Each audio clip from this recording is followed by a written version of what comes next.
Hello everybody and welcome back to the Rugby Magazine Fantasy Show. In this episode we're going to be taking a look at game weeks, what they are, how they work, what's new and what they mean for the Rugby World Cup.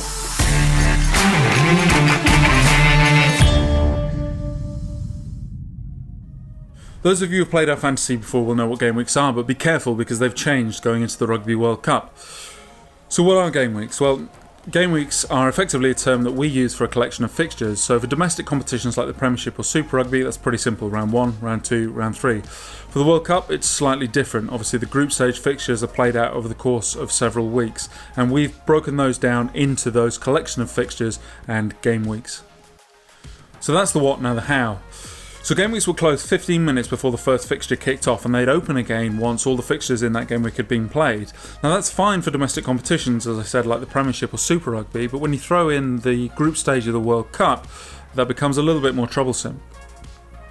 So we put loads of time and effort into improving the game week functionality, specifically for the World Cup, but it ties in really nicely to the Premiership and Super Rugby too. So gone is that game week closure 15 minutes before the start of the first fixture. That's not to say there aren't closures, but there isn't that time where everything shuts down and you're unable to make changes to your squad or your team. What happens now is that those closures are spread out over the fixtures that are being played throughout a game week. So for example, the opening weekend of the World Cup, Japan kick off the tournament against Russia. Now if you've selected any of those players from those teams, they will be locked in place when that fixture kicks off. You won't be able to transfer them into your squad or out, you won't be able to change them in or out of your team. Everybody else, however, remains active, so this is great for the Wales-Georgia game, for example, where the teams probably won't be announced until the Saturday after the game week has kicked off on the Friday. So it gives you a lot more flexibility and keeps things an awful lot more fluid throughout the game week and allows you to make changes.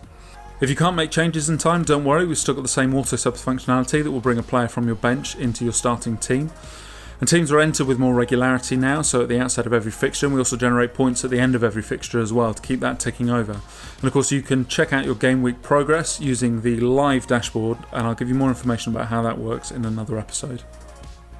So that's obviously pretty simple for the Premiership and Super Rugby, and should at least go some way to alleviating those nights where we're nervously rocking back and forth waiting for the Jaguares team announcements. That's how you say it, right? But for the World Cup there are a few things worth noting, and the first is that Uruguay have a double game week in game week 2. Now whether they're going to earn enough points to warrant having in your squad is a question that only you can answer.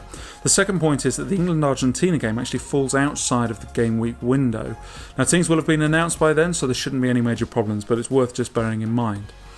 So there we go, the what, how and why of game week. So as ever, hit that like and subscribe button, follow us on your favourite social media channel, and look out for the next episode where I'm going to take you through how points are scored.